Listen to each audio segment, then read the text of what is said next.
좋은 날입니다. 11월 18일 GT 묵상에 함께 하신 여러분 환영하고 축복합니다. 오늘은 요나서 1장 1절부터 7절까지 자는 자여 어찌함이냐 라는 제목으로 하나님 말씀 나누겠습니다. 본문 말씀 함께 읽어봅니다. 요나 제1장.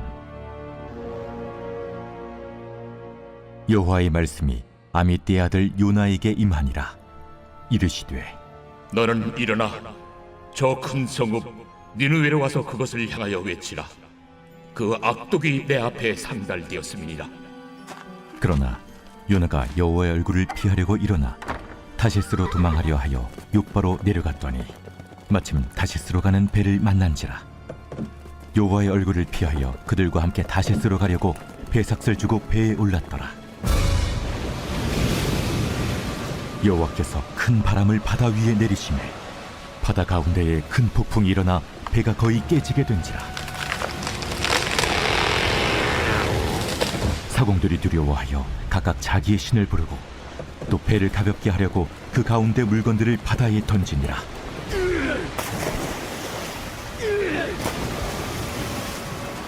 그러나 요나는 배 밑층에 내려가서 누워 깊이 잠이 든지라. 선장이 그에게 가서 이르되 자는 자여 어찌함이냐? 일어나서 내 하나님께 구하라. 혹시 하나님이 우리를 생각하사 망하지 아니하게 하시리라. 하니라. 그들이 서로 이르되 자, 우리가 제비를 뽑아 이 재앙이 누구로 말미암아 우리에게 임하였나 알아보자. 하고 곧 제비를 뽑으니 제비가 요나에게 뽑힌지라. 먼저 요나서의 배경을 살펴보면요. 여로보암 2세라고 하는 왕이 북이스라엘의 왕이 되었을 때 요나가 선지자로 사역했구나 하는 것을 알 수 있습니다. 약 주전 8세기라고 할 수 있는데요. 이 여로보암 2세는요. 정치적 또 외교적 힘이 있어가지고 강한 부강한 나라로 또 그 영토를 많이 확장했던 왕이었습니다. 처음엔 그렇게 시작했지만 후에는 어떻게 됐을까요? 이름 그대로 악한 왕으로 이스라엘로 하여금 고통받게 했던 왕이었습니다.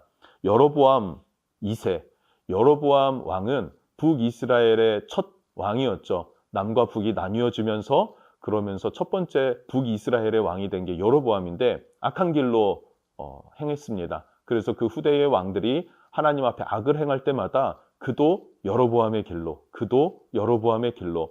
악한 왕의 대명사가 여로보암인데 여로보암 2세는 피도 섞이지 않았는데 자기의 이름을 여로보암이라 하면서 자기가 자처하고 하나님을 거역하고 거스르는 그러한 삶을 살았다. 그리고 이때 요나도 함께 있었다 하는 것을 알 수 있습니다. 요나서의 주제가 있다면 그것은 하나님은 모든 민족을 구원하기 원하신다 하는 것입니다. 모든 민족, 모든 나라를 구원하기 원하시는 하나님. 그러니까 이스라엘아, 너의 선교의 사명을 회복해라 이거예요. 이스라엘의 부르심은 무엇입니까? 제사장 나라로 부르셨죠. 어떤 제사장 나라입니까? 모든 민족, 모든 나라가 하나님께 돌아올 수 있도록 제사장의 역할, 다리의 역할을 감당하는 게 이스라엘이었어요. 그러나 이스라엘은 이 사명을 망각하고 오랫동안 기억하지도 못했기 때문에 하나님은 이 사명을 회복하라 하시는 것이죠. 자, 그럼 오늘 말씀 1절부터 3절 먼저 살펴보면요. 소제목을 요나의 사명이라고 한번 정해봤습니다. 요나의 사명. 자, 1절을 보면 아미떼의 아들 요나에게 하나님 말씀이 임했다라고 합니다. 요나의 아버지는 아미떼인데요. 그 아미떼라는 이름의 뜻이 어원이 아멘과 같습니다. 아멘. 여기에서 나온 말이 아미떼라고 볼 수 있어요. 그래서 그 아버지는 매우 순종적인 사람이었던 것 같습니다. 그리고 그의 아들 요나라고 할 때 이 요나는 비둘기라는 뜻이에요. 비둘기. 이스라엘을 상징하는 의미가 될 수도 있고요. 비둘기처럼 하나님 앞에 순전한 삶을 살고 화평을 이루는 삶을 살아라 라는 의미의 이름을 가진 게 요나였는데 그 이름의 뜻대로 살지 못했다는 것을 요나서를 통해서 알게 되는 것 같습니다. 그럼 요나에게 주어진 사명은 무엇입니까? 2절을 보니까 너는 일어나 저 큰 성읍 니느웨로 가서 그것을 향하여 외치라. 그 악독이 내 앞에 상달되었음이니라. 아멘. 니느웨에 가서 회개를 외쳐라 이거예요. 회개를 선포해라. 그러면 회개하고 돌아오는 것을 하나님이 원하시는 거죠. 그런데 요나는 이것을 원하지 않았습니다. 왜 그러냐면 니느웨는 아수르의 수도였고 아수르는요 신흥 강국으로 북이스라엘과 적대적 관계 가운데 있었고 앞으로 전쟁을 할 수도 있는 그런 사이였습니다. 당연히 좋아하지 않았던 거예요. 그래서 3절에 불순종합니다. 3절이 중요한 것 같습니다. 읽어봅니다.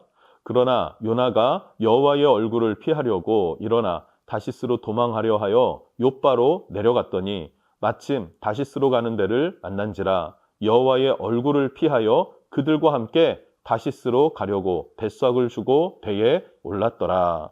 아멘. 니느웨는요 이스라엘에서 동쪽으로 350km 정도를 가야 있었습니다. 그런데 서쪽으로 3,500km 정도 떨어진 다시스로 향하는 배를 탔더라라는 거예요. 다시스는 당시의 땅의 끝이라고, 땅 끝이라고 알고 있었던, 인식하고 있었던 지금의 스페인입니다. 스페인 서쪽 끝자락 이렇게 보면 될 것 같아요. 그곳까지 도망하겠다라는 거예요. 하나님의 얼굴을 피하겠다라는 의미입니다. 왜 그러냐면 아수르가 회개하고 복을 얻는 것이 요나에게는 싫었기 때문에 차라리 그들이 저주로 망하기를 원했다라는 것입니다. 뿐만 아니라 이스라엘만 오직 하나님과의 관계 안에서 하나님의 축복을 받고 하나님의 은총을 입기를 원했지 이방인에게 그 복음을 전할 마음이 없었다는 말이에요. 그런데 이것이 누구의 생각입니까? 하나님의 생각입니까? 요나의 생각입니까? 요나 개인의 생각이고 개인의 고집이었습니다. 하나님의 뜻을 거스르는 행동이 되었다. 그래서 불순종하게 된다 하는 것이죠. 모든 불순종은 하나님의 뜻을 거스러서 내 뜻과 내 고집과 내 의지대로 살아가려고 하는 거기에서부터 시작된다. 그리고 그 결과는 고통이라는 것을 여러분 이 요나서를 통해서 깨달을 수 있었으면 좋겠습니다. 그리고 내 생각과 내 계획대로 도망을 하다 보니 여기에 뭐라고 합니까? 마침 다시스로 가는 배를 만난지라. 때마침 그 때가 적절하게 다시스로 가는 배가 있었더라. 바로 배값을 지불하고 배에 올라탔습니다. 내 생각대로 내 계획대로 도망했어요. 또 내 뜻대로 살기를 선택했어요. 그런데 때마침 일이 술술술 풀리게 되더라 라는 거죠. 그러면 내가 하나님을 이겼다, 하나님이 무릎 꿇었다 이렇게 생각할 수도 있는데 아닙니다. 이것은 하나님의 징계와 같았다라는 것을 우리는 요나서를 통해 배울 수가 있게 되죠. 여러분, 요나는 사명을 받았습니다. 그런데 그 사명을 거스르는 그 과정을 우리가 보고 있습니다. 자, 이어서 4절부터 마지막 7절까지를 보면 그 요나의 계획이 어떻게 실패했는가, 그래서 실패한 요나의 계획이라고 소제목을 정해볼 수 있을 것 같습니다.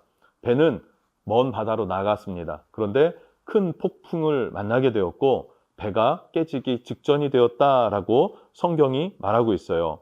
그리고 5절에 이렇게 말합니다. 사공들이 두려워하여 각각 자기의 신을 부르고 또 배를 가볍게 하려고 그 가운데 물건들을 바다에 던지니라. 그러나 요나는 배 밑층에 내려가서 누워 깊은 잠이 든지라. 요나는 배 밑층으로 내려가서 깊은 잠이 들었다라고 말하고 있어요. 그런데 이 상황이 어떻습니까? 배가 깨지기 직전입니다. 그리고 배가 가라앉을까 봐 물건들을 바다에 던져서 가볍게 하는 그러한 상황이었는데 잠이 오겠습니까? 그런데 깊은 잠이 들었다라고 말하는 것은 거짓 평안.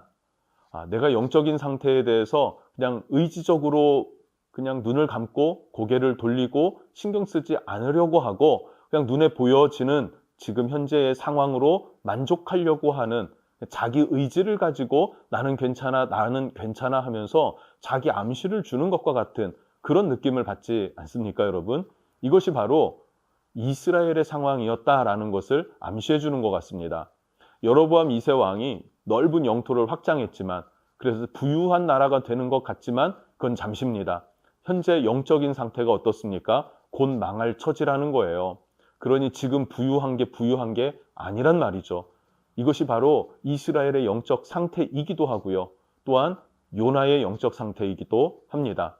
때론 우리도 하나님의 뜻을 거슬러서 불순종의 길로 나아가는데 일이 잘 풀리는 것과 같이 보여집니다. 그래서 거짓 평안에 속고 있는 것은 아닌지 한번 돌아볼 수 있으면 좋겠습니다. 자, 그리고 6절입니다. 선장이 그에게 가서 이르되 자는 자여 어찌함이냐 일어나서 내 하나님께 구하라. 혹시 하나님이 우리를 생각하사 망하지 아니하게 하시리라 하니라. 아멘. 자, 선장이 뭐라고 합니까? 자는 자여 일어나라 해요. 자는 자야 일어나라. 어찌 자고 있느냐? 네가 하나님께 구해야 되지 않냐? 기도해야 되지 않냐? 그러면 하나님께서 망하지 않게 하시리라 라고도 말하고 있습니다. 어쩌면 선지자였던 요나보다 하나님을 모르는 이방인의 관점에서 바라볼 때에 그가 더 믿음 있는 것처럼 보이지 않습니까? 믿음의 사람, 선지자가 어떻게 이방인의 충고를 받으면서 각성해야 되는 그런 상황이 놓였는지 참으로 비참한 상황에 아닐 수가 없습니다. 그러나 이것이 어쩌면 또 이스라엘의 영적 상태이고 또 어쩌면 지금 나의 영적 상태는 아닌지 우리가 꼭 점검해 봐야 될 부분이라고 생각합니다. 내가 하나님께로부터 받은 사명을 저버리고 영적으로 잠들어 있는 것은 아닌지, 거짓 평안을 누리고 있는 것은 아닌지, 그러나 세상은 말합니다. 너 깨어 있어라. 넌 세상이 빛이 돼야 되지 않냐? 넌 소금이 돼야 되지 않냐? 라고 외치는 것은 아닌지 하는 것을 한번 생각해 봐야 한다는 것이죠. 그러지 않으면 이방인들에게 충고를 들을 수밖에 없는 그런 상황, 그런 비참함에 놓일 수밖에 없는 것입니다. 자, 오늘 제목이 무엇입니까? 자는 자여 어찌함이냐?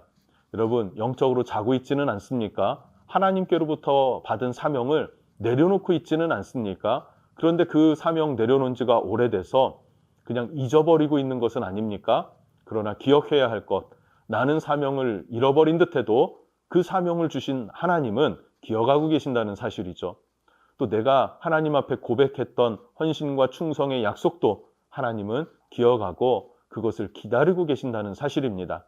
그래서 다시 한번 우리는 심령으로부터 깨어서 하나님 앞에 설 줄 아는 믿음의 사람, 그리고 사명 위에서의 삶을 살아가는 행복한 인생, 참 평안을 누리는 삶, 그 삶이 우리에게 있었으면 좋겠습니다. 기도하겠습니다.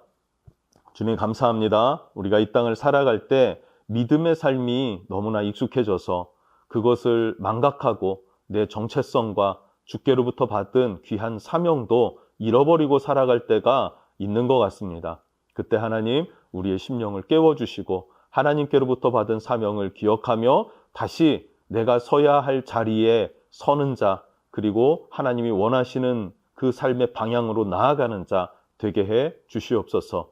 예수님의 이름으로 기도합니다. 아멘.